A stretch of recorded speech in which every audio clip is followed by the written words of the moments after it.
عمیر صاحب کراچی سے پوچھتے ہیں کہ یہ حدیث میں آتا ہے کہ ہم نے علماء سے ایک حدیث سنی ہے کہ آپ صلی اللہ علیہ وسلم نے فرمایا کہ نحوست 3 چیزوں میں ہوتی ہے، گھر میں، عورت میں اور سواری میں، تو کیا یہ ان میں کی ذات میں کوئی نحوست ہے کہ بس یہ آئیں اور قسمت خراب کر دیں ہماری؟ تو اس حدیث کا مطلب کیا ہے؟ دیکھیے حدیث میں صاف طور پر آتا ہے لا عدوہ ولا طیرہ، نحوست کسی بھی چیز میں نہیں ہے۔ یہ جاہلیت کا ایک عقیدہ تھا کہ فلاں کے آنے سے نحوست ہو رہی ہے، فلاں کے آنے سے بیماریاں آ رہی ہیں، اور کوا جیسے ہوتا ہے نا، کوا جو ہے نا ہماری منڈیر پہ آ کے صبح سے کائیں کائیں کر رہا ہے تو اس کا مطلب کوئی مصیبت آنے والی ہے، یا کالا کتا سامنے سے گزر گیا یا کالی بلی گزر گئی تو اب کچھ مصیبت آنے والی ہے۔ تو حدیث میں اس کی نفی ہے، اس طرح کا کچھ بھی نہیں ہے۔ یہ جو حدیث آتی ہے کہ 3 چیزوں میں نحوست ہے، اس کا علماء نے مطلب بیان کیا ہے کہ یہاں نحوست سے وہ نحوست مراد نہیں ہے جو زمانہ جاہلیت میں جس کو لوگ نحوست سمجھتے تھے، اس لیے کہ اس کی تو نبی صلی اللہ علیہ وسلم نے بالکل یہ نفی کی ہے۔ یہاں مراد یہ ہے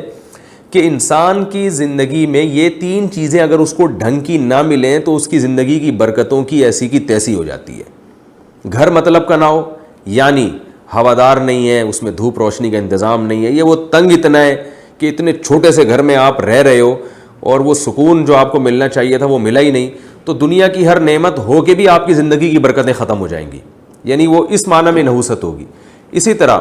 آپ کو سواری اچھی نہیں ملی،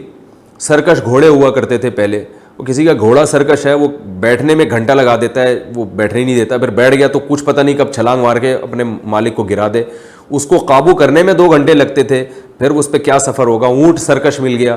تو اسی طرح آج کے دور میں پرانی گاڑیاں آپ دیکھ لیں، جو پرانی گاڑیاں لے کر آ جاتے ہیں کہ ان کو گاڑی چلانے کا شوق ہے اور گاڑی کے پیسے ہیں نہیں تو پرانی کوئی پھٹیچر اٹھا کے لے آئے، تو وہ پھر گاڑیاں ان کی ایسی کی تیسی کر دیتی ہیں، ہر وقت ریپیئرنگ میں، کہیں نکلے ہوئے ہیں، راستے میں ٹائر پھٹ گیا۔ مجھے پرانی گاڑی کا بڑا زبردست تجربہ ہے، تو جب میں نے خریدی تھی نا تو اور میں جب اس کو چلاتا تھا تو مجھے یہ حدیث سمجھ میں آئی تھی کہ نبی صلی اللہ علیہ وسلم نے جو فرمایا کہ سواری میں بھی نحوست ہے، تو اس کا مطلب مجھے بڑی اچھی طرح سمجھ میں آیا۔ کئی بار ایسے ہوتا تھا میں والدہ کو لے کے کہیں جا رہا ہوں،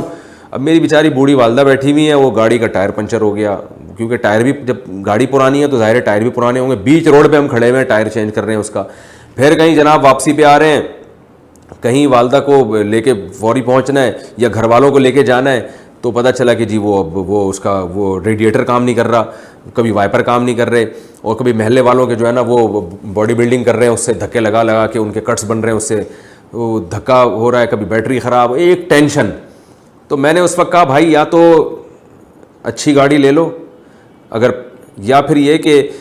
ورنہ پھر آدمی پیدل ہی ٹھیک ہے۔ تو سواری میں بھی نحوست ہے، مطلب یہ کہ سواری بھی بہت سوچ سمجھ کے لیا کرو، یہ آپ کی زندگی کی برکت وقت کا بیڑا غرق کر دے گی یہ، اور آپ کے پیسے کا بیڑا غرق کر دے گی، اور آپ اتنا پیسہ لگا کے پھر ریکوری بھی نہیں ہوتی اس کی، سارا پیسہ آپ لگاتے ہیں جاتی پھر وہ جو ہے نا کباڑ کے ریٹ پر ہے۔ تو تیسری چیز ہے بیوی، جس میں آپ صلی اللہ علیہ وسلم نے فرمایا کہ نحوست ہے، تو مطلب یہ کہ وہ بھی بد اخلاق عورت آ گئی، آپ کی زندگی کی ایسی کی تیسی ہو جاتی ہے۔ آپ حدیث میں آتا ہے نا اعوذ بک اللہم انی اعوذ بک من امرأۃ تشیبنی قبل المشیب، اے اللہ میں ایسی عورت سے تیری پناہ مانگتا ہوں جو مجھے وقت سے پہلے بوڑھا کر دے۔ تو خواتین کو اللہ نے یہ صلاحیت دی ہے کہ اگر وہ شوہر کو وقت سے پہلے مارنا چاہیں تو اس کی بھی اللہ نے ان کو صلاحیت دی ہے، وقت سے پہلے بوڑھا کرنا چاہیں تو اس کی بھی اللہ نے ان کو بڑی زبردست صلاحیت دی ہے۔ تو اس قسم کی صلاحیت والی عورتوں سے آپ شادی نہ کریں۔ ابھی کچھ دن چند مہینے پہلے کی بات ہے، میں نے بیان میں بھی یہ بات کہی، ایک خاتون آئی، کوئی مسئلہ مجھ سے پوچھنا چاہتی تھیں، کچھ گھریلو مسائل تھے ان کے، وہ چاہتی تھیں کہ میں ان کو اس بارے میں گائیڈ کروں۔ وہ جب آگے بیٹھی ہیں تو وہ جو بولنا شروع ہوئی ہیں نان اسٹاپ اور اتنی اسپیڈ سے، اور میری بات سن ہی نہیں رہی، مجھ سے مشورہ لینے آئی ہیں اور اپنی سنائی جا رہی ہیں، اپنے بیٹے کی غیبت، اپنے بیٹی کی برائیاں اور اپنے پڑوسی کی برائیاں، اور ہر ایک کی خاندان میں گویا کوئی ڈھنگ کا پیدا ہی نہیں ہوا ان کے۔ تو خیر میں تو اچھا گمان رکھ رہا تھا، میں نے کہا شاید بیچاری پہ ظلم ہو رہا ہو، پھر مجھے یہ احساس ہوا کہ یہ تو بولے ہی جا رہی ہیں، تو میں نا 10-15 منٹ میں میرا دماغ خراب ہو گیا۔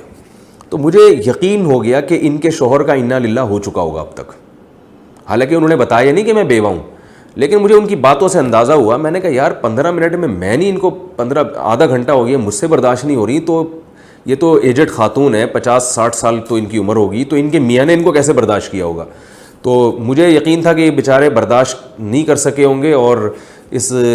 جو غم ان کو شادی کے وقت ملا تھا اس کی تاب نہ لاتے ہوئے اب تک دار فانی سے کوچ کر چکے ہوں گے. تو میں نے ویسے ہی جنرل نالج کے لیے ان سے پوچھا, یقین تو مجھے تھا, میں نے پوچھا کہ آپ کے شوہر زندہ ہیں؟ انہوں نے کہا نہیں, ان کا تو 10 سال پہلے انتقال ہو گیا تھا. تو میرے منہ سے نکلتے نکلتے رہ گیا کہ مجھے بھی ایسا ہی لگ رہا تھا کہ وہ 10 سال پہلے ان کا انتقال ہو جانا چاہیے تھا, جس طرح کا آپ کا ایٹیٹیوڈ ہے نا. تو ایسی عورت جو بد اخلاق ہو, ہر بات کا جواب الٹا, اسی طرح وہ عورت جو بچے نہ پیدا کرتی ہو, علماء نے اس کو بھی نحوست کی فہرست میں شامل کیا ہے کہ بچے آپ کو اولاد دینے کے لیے تیار نہیں ہیں. تو انسان کی زندگی کی برکتیں تو اولاد سے ہوتی ہیں, اس کا خاندان ہوتا ہے, بچے بیٹے ہوں گے آپ کا بزنس میں اور کاروبار میں, یا آپ کے جاب میں آپ کا سہارا بنیں گے, کما کے لائیں گے, آپ کا بھی, آپ کی بیوی کا بھی, اور آخرت میں بھی آپ کے کام آئیں گے. بیٹیاں ہوں گی تو وہ محبت جو بیٹیوں سے ملتی ہے وہ بیٹوں سے نہیں ملتی, داماد ہوں گے, بہویں ہوں گی, پھر پوتے نواسے ہوں گے. تو اب بیگم صاحبہ اولاد ہی روک رہی ہیں آپ کی. تو یہ بھی ایک قسم کی, اس کو بھی علماء نے لکھا ہے کہ یہ بھی ایک قسم کی نحوست ہے کہ اس نے آپ کی زندگی کا ہی بیڑا غرق کر دیا. تو اس کا یہ مطلب نہیں کہ کوئی بیچاری بانجھ عورت ہو تو آپ اس کو تانے کوسنے دیں, وہ تو غلط ہے, وہ تو اللہ کی طرف سے ہے. لیکن بعض عورتیں اس طرح ہوتی ہیں کہ وہ شوہر کو اولاد دینے کے لیے آمادہ نہیں ہوتی. تو اس لیے نبی صلی اللہ علیہ وسلم کی حدیث کا مطلب علماء بیان کرتے ہیں یہ ہے کہ یہ 3 چیزوں میں ذرا سوچ سمجھ کے, جب گھر خرید رہے ہوں تو ذرا اڑوس پڑوس دیکھ لیا کریں, علاقہ دیکھ لیا کریں. ایسا نہ ہو کہ نالے کے سائڈ پہ آپ کا گھر بنا ہوا ہو, سارے مچھر آپ کے اسی گھر میں آتے ہوں, اب کتنا بھی لگژری ہو لیکن وہ گندے نالے پہ بنا ہوا ہے آپ کا گھر. تو یا پڑوسی ایسے ہیں دائیں بائیں کہ آپ کے بچے خراب ہو رہے ہیں, غلط قسم کی فیملی کے ساتھ آپ نے گھر لے لیا, اس کے پڑوس میں لے لیا. تو یہ 3 چیزیں سوچ سمجھ کے, جب سواری ہو تو سوچنے میں ٹائم لگا دیں آپ کافی کہ کون سی گاڑی لینی ہے, یا بائک لینی ہے, یا سائیکل لینی ہے, ٹھیک ہے نا. اور جب شادی کرنی ہو تو بھی ذرا لڑکی کا خاندان دیکھ لیا کریں. آپ صلی اللہ علیہ وسلم نے فرمایا تزوج الودود الولود, ایسے خاندان میں شادی کیا کرو جن کی عورتیں اپنے میاں سے محبت بھی کرتی ہیں اور اسے کثرت سے اولاد بھی دیتی ہیں. یہ خاندان دیکھ کے پتہ چل جاتا ہے. تو آپ صلی اللہ علیہ وسلم نے فرمایا ایسی عورتوں سے نکاح کیا کرو. اور تیسری چیز ہے سواری,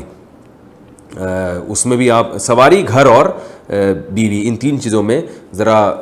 کامن سینس سے تھوڑا سا کام لینا چاہیے, ورنہ یہ تینوں چیزیں انسان کی زندگی برباد کر دیتی ہیں. ایک آخر میں ایک بات کروں گا, جن لوگوں کی شادی ہو چکی ہے اب وہ بیچارے پریشان ہیں, بیگم آڑی ترچی مل گئی, تو اب میرے بیان کا کوئی غلط فائدہ نہ اٹھائے اور پتہ نہ ایسا نہ ہو کہ ایسی عورتوں کو طلاقیں دینا شروع کر دے. جو کام ہو گیا تو پھر اس کو تو نبھانا ہی چاہیے. بد اخلاق عورت کو اگر آپ برداشت کریں گے اللہ کی خاطر تو اس پہ اللہ تعالیٰ آپ کو ثواب دے گا انشاءاللہ,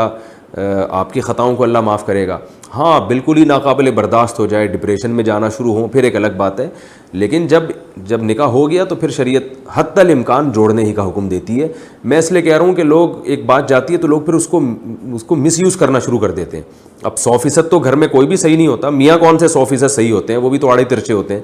تو عورتیں برداشت کر رہی ہوتی ہیں آڑے ترچے میاں کو. تو اگر آپ کو کوئی بیوی کوئی تھوڑی سی آڑی ترچی ہے تو وہ برداشت کر لیں یار, زندگی کی گاڑی چلانی ہے. اور آپ کسی ہمارے معاشرے میں عورت طلاق دے دو بیچاری کا تو کوئی پرسان حال ہی نہیں ہوتا پھر. تو آپ یہ سوچ کے برداشت کر لیں کہ اللہ آپ کی خطاؤں کو برداشت کرے گا. تو یہی میں اور خواتین کو بھی کہتا ہوں کہ تھوڑا آڑا ترچا میاں اگر مل گیا ہے تو برداشت کر لو بھائی, اب جیسے بھی ہیں تو بہرحال منع کے ابا تو آپ کے بچوں کے باپ ہیں. لیکن ناقابل برداشت اگر ہو چاہے ادھر سے یا ادھر سے, پھر اسلام نے ہمیں علیحدگی کا حکم دیا ہے. اسلام میں جہاں نکاح ہے وہاں شدید مجبوری میں طلاق بھی ہے, بلا شدید مجبوری کے نہیں ہے. گھر بسانے والے اللہ کو پسند ہے, لیکن سخت ترین مجبوری ہو اور کمپرومائز کی کوئی صورت نہ بن رہی ہو تو پھر اسلام نے کہا ہے کہ امساک بمعروف, بھلے طریقے سے رہو, وہ تسریح بإحسان او تسریح بإحسان, یا عمدہ طریقے سے علیحدگی اختیار کر لو.